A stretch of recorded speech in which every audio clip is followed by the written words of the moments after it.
안녕하세요, 여러분. 쉼터 채널입니다. 건강하고 활기찬 노년을 위한 비결을 찾고 계신가요? 오늘은 여러분의 삶의 질을 확 바꿔줄 수면의 비밀을 함께 파헤쳐 볼 겁니다. 밤마다 숙면을 취하는 기적의 루틴, 지금 바로 시작합니다. 이 영상이 여러분의 잠 못 드는 밤에 종지부를 찍고 매일 아침 상쾌한 기분으로 하루를 시작할 수 있도록 도와줄 것입니다. 잠은 단순히 쉬는 것이 아니라 우리 몸과 마음을 재충전하고 다음 날을 위한 에너지를 비축하는 아주 중요한 과정이기 때문입니다. 먼저, 나이가 들면 왜 잠자기가 힘들까 궁금하실 거예요. 60세 이상 어르신들 중 무려 3분의 1이 불면증을 겪고 있으며 5분의 1은 낮에 너무 졸리다고 하십니다. 단순히 나이 탓으로만 돌릴 수 없는 심각한 문제입니다. 잠을 제대로 못 자면 우리 몸은 다양한 방식으로 경고 신호를 보냅니다. 면역력이 약해져 잔병 치레가 잦아지고 기억력이 감퇴하여 중요한 것을 깜빡하는 일이 잦아질 수 있습니다. 또한 집중력 저하로 인해 일상생활에 지장이 생기거나 심지어 낙상 위험까지 커질 수 있습니다. 특히 어르신들의 낙상은 단순한 사고를 넘어 심각한 부상으로 이어질 수 있으므로 각별한 주의가 필요합니다. 건강한 노년 생활을 위해서는 숙면이 정말 중요하며, 이는 단순히 컨디션 회복을 넘어 삶의 전반적인 질을 좌우하는 핵심 요소입니다. 그렇다면 왜 노년기에는 잠을 설치게 될까요? 수면 장애는 복합적인 원인으로 발생하며 그 원인을 정확히 이해하는 것이 개선의 첫걸음입니다. 몇 가지 주요 원인을 자세히 알려드릴게요. 첫째, 우리 몸의 생체 리듬이 자연스럽게 변합니다. 노화가 진행됨에 따라 수면 마이너스 각성 주기를 조절하는 생체 시계의 기능이 약화되고 멜라토닌이라는 수면 유도 호르몬의 분비가 젊었을 때처럼 충분하지 않아요. 이로 인해 잠드는 데 걸리는 시간이 길어지고 잠들어도 깊은 잠소파 수면이나 렘 수면을 자는 시간이 줄어들며 밤중에 자주 깨는 현상이 발생합니다. 멜라토닌은 어두워지면 분비되어 우리 몸에 이제 잠들 시간이야 라는 신호를 보내는데, 이 신호가 약해지면 잠들기가 어려워지는 것이죠. 둘째, 드시는 약이 많아질수록 수면에 부정적인 영향을 줄 수 있습니다. 놀랍게도 65세 이상 어르신 중 무려 86%가 6가지 이상의 약을 규칙적으로 복용하고 있다고 해요.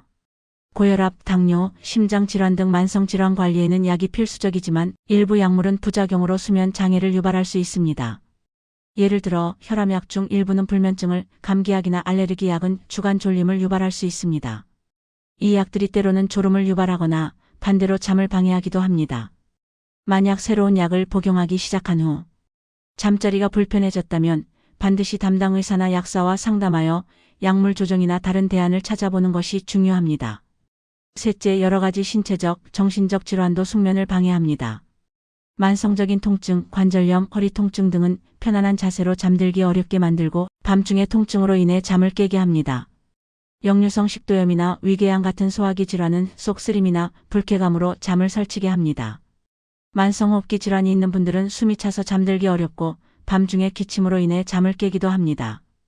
또한 빈뇨나 요실금 때문에 밤에 자주 화장실에 가야 한다면 깊은 잠을 자기 어렵습니다. 고혈압, 심혈관계 질환도 수면의 질에 영향을 미칩니다. 이와 더불어 우울하거나 불안한 마음, 지나친 걱정이나 스트레스는 잠을 쫓아내는 주범입니다. 정신적인 스트레스는 뇌를 계속 활성화시켜 잠들기 어렵게 만들고 악몽을 꾸게 하거나 밤중에 깨어나게 할 수 있습니다. 넷째, 코골이나 수면 무호흡증, 하지 불안 증후군, 렘 수면 행동장애, 주기적 사지 운동증과 같은 특정 수면 장애도 노인에게 흔하게 나타나 불면증을 유발할 수 있습니다. 수면 무호흡증은 잠든 사이에 숨을 멈추거나 얕게 쉬는 현상으로 잠의 질을 크게 떨어뜨리고 만성 피로와 주간 졸림을 유발합니다. 하지 불안 증후군은 잠자리에 들거나 쉬고 있을 때 다리에 불편한 감각이 들어 다리를 움직이고 싶어지는 충동을 느끼는 것으로 이로 인해 잠들기 어렵게 만듭니다. 렘 수면 행동장애는 꿈 내용을 행동으로 옮기는 것으로 자신이나 타인에게 해를 끼칠 수 있어 위험합니다. 이러한 수면 장애들은 전문적인 진단과 치료가 반드시 필요합니다.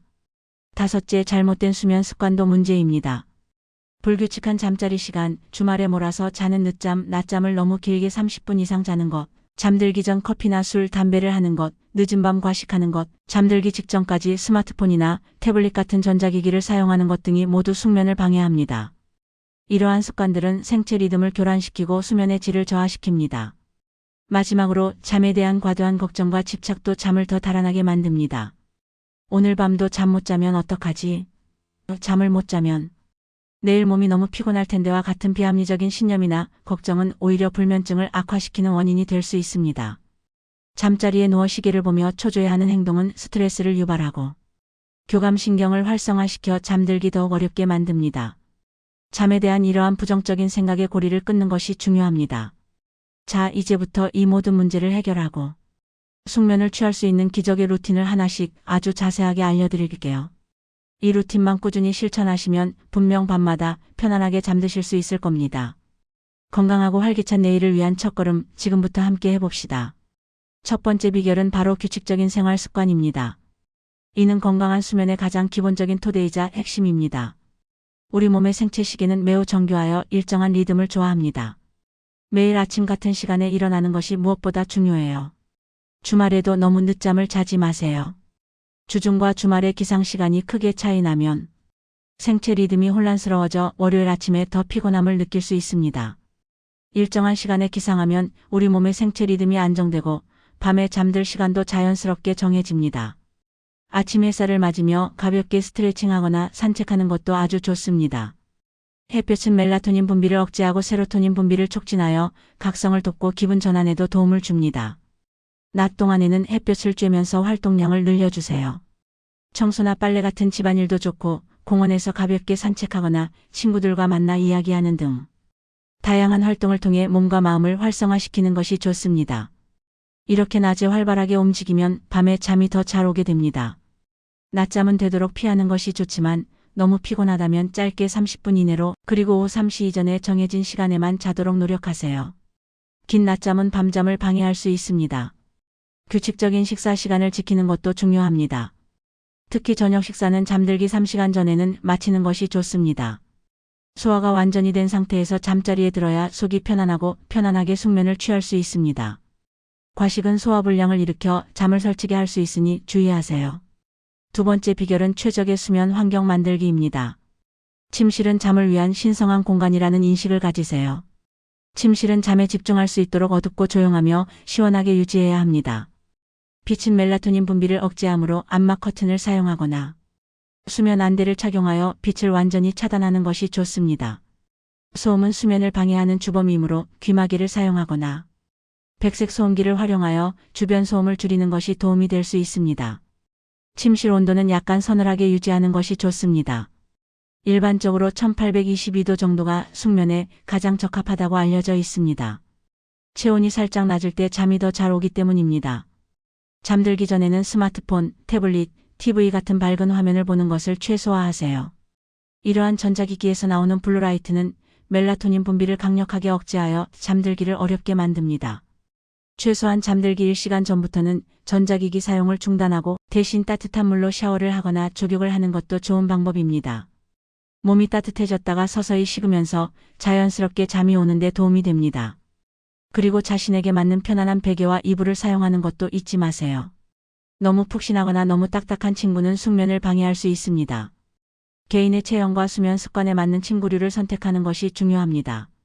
침실을 청결하게 유지하고 침구류를 주기적으로 세탁하는 것도 쾌적한 수면 환경을 만드는 데 도움이 됩니다.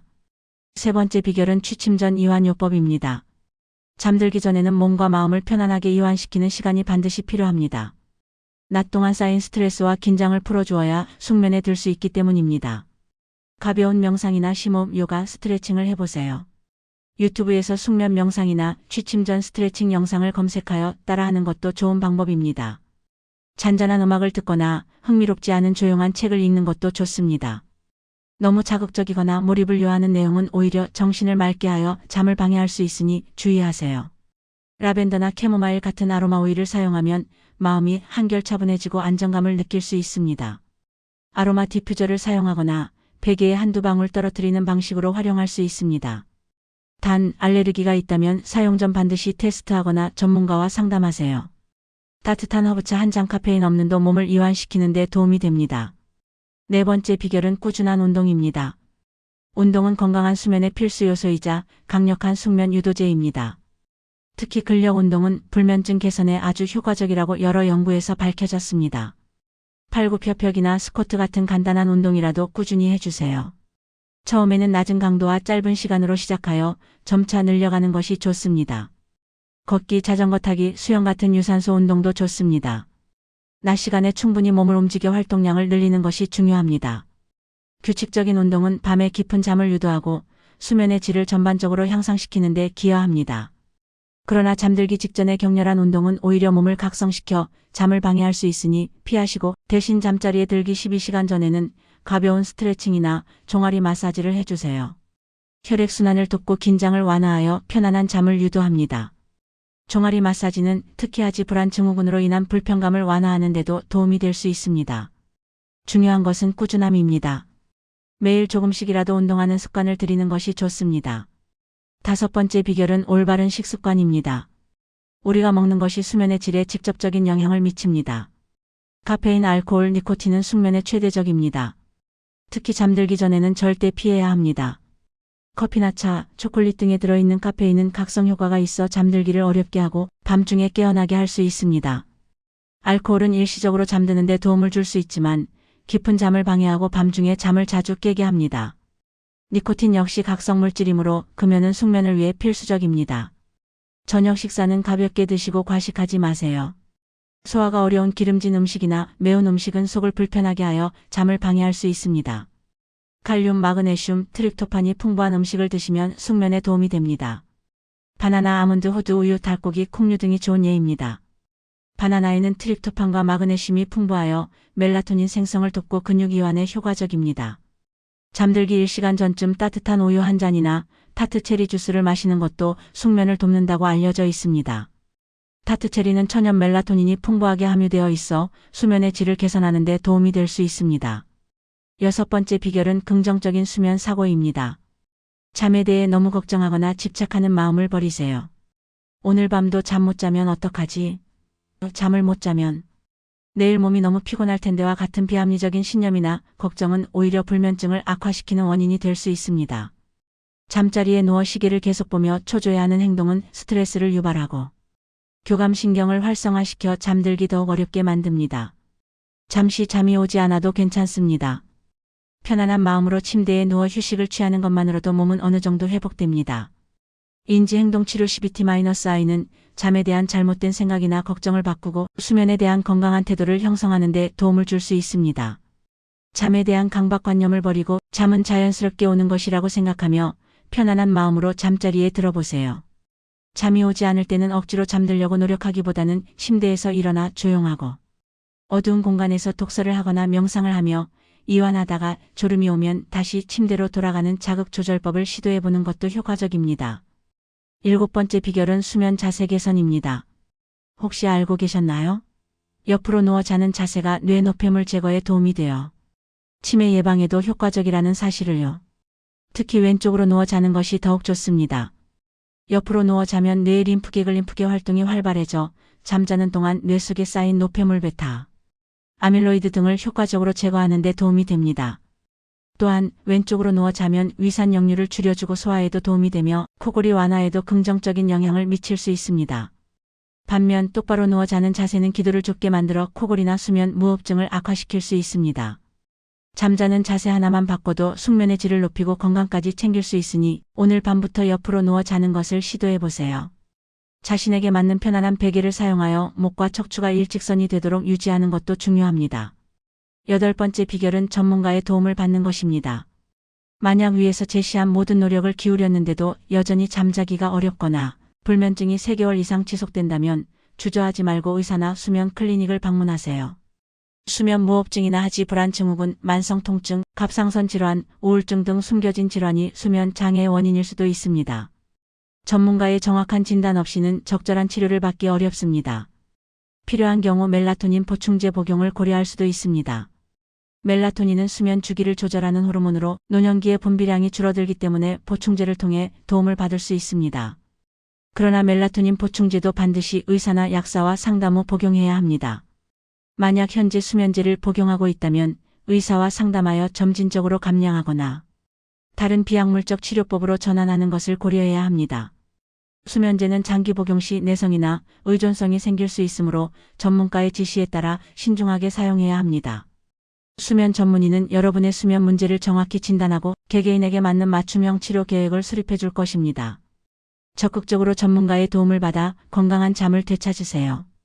여러분, 노년기의 수면 문제는 다양한 원인으로 발생하며 그 복합적인 성격 때문에 개선이 쉽지 않다고 느낄 수도 있습니다. 하지만 오늘 알려드린 기적의 루틴들을 꾸준히 그리고 인내심을 가지고 실천하시면 분명히 개선될 수 있습니다. 규칙적인 생활 습관은 우리 몸의 생체 시계를 안정화시켜 잠들고 깨는 리듬을 잡아줍니다. 최적의 수면 환경은 몸과 마음이 편안하게 이완될 수 있는 조건을 제공합니다.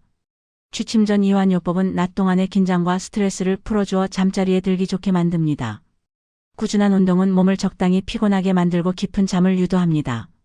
올바른 식습관은 수면을 방해하는 요소를 제거하고 숙면에 도움이 되는 영양소를 공급합니다. 긍정적인 수면 사고는 잠에 대한 불안감을 해소하고 편안한 마음으로 잠자리에 들게 합니다. 올바른 수면 자세는 뇌 건강과 전신 건강에 긍정적인 영향을 미칩니다. 그리고 이러한 노력에도 불구하고 어려움이 지속된다면 주저하지 말고 전문가의 도움을 받는 것이 중요합니다. 이 8가지 비결이 여러분의 건강하고 행복한 노년 생활을 위한 든든한 동반자가 될 것이며 단순히 잠을 잘 자는 것을 넘어 삶의 활력과 에너지를 되찾아 줄 것입니다. 숙면은 단순히 피로를 푸는 것을 넘어 면역력을 높이고 기억력을 유지하며 집중력을 향상시키고 기분을 좋게 만드는 등 우리 몸과 마음의 전반적인 건강에 필수적인 요소입니다. 건강한 잠은 질병 예방에도 중요한 역할을 하며 삶의 질을 현저히 높여줍니다. 오늘부터 작은 습관 하나하나를 바꿔나가며 밤마다 기적 같은 숙면을 경험하시길 바랍니다. 이 작은 변화들이 모여 여러분의 삶을 더욱 풍요롭고 활기차게 만들 것입니다. 건강한 잠이 건강한 삶을 만듭니다. 여러분의 건강한 노년을 응원합니다. 오늘 영상이 유익하셨다면 좋아요와 구독 버튼 꼭 눌러주시고요. 주변에 잠 못 드는 가족이나 친구분들께도 이 영상을 널리 공유해주세요. 다음에도 더욱 유익하고 알찬 건강 정보로 찾아뵙겠습니다. 그때까지 모두 건강하세요. 감사합니다.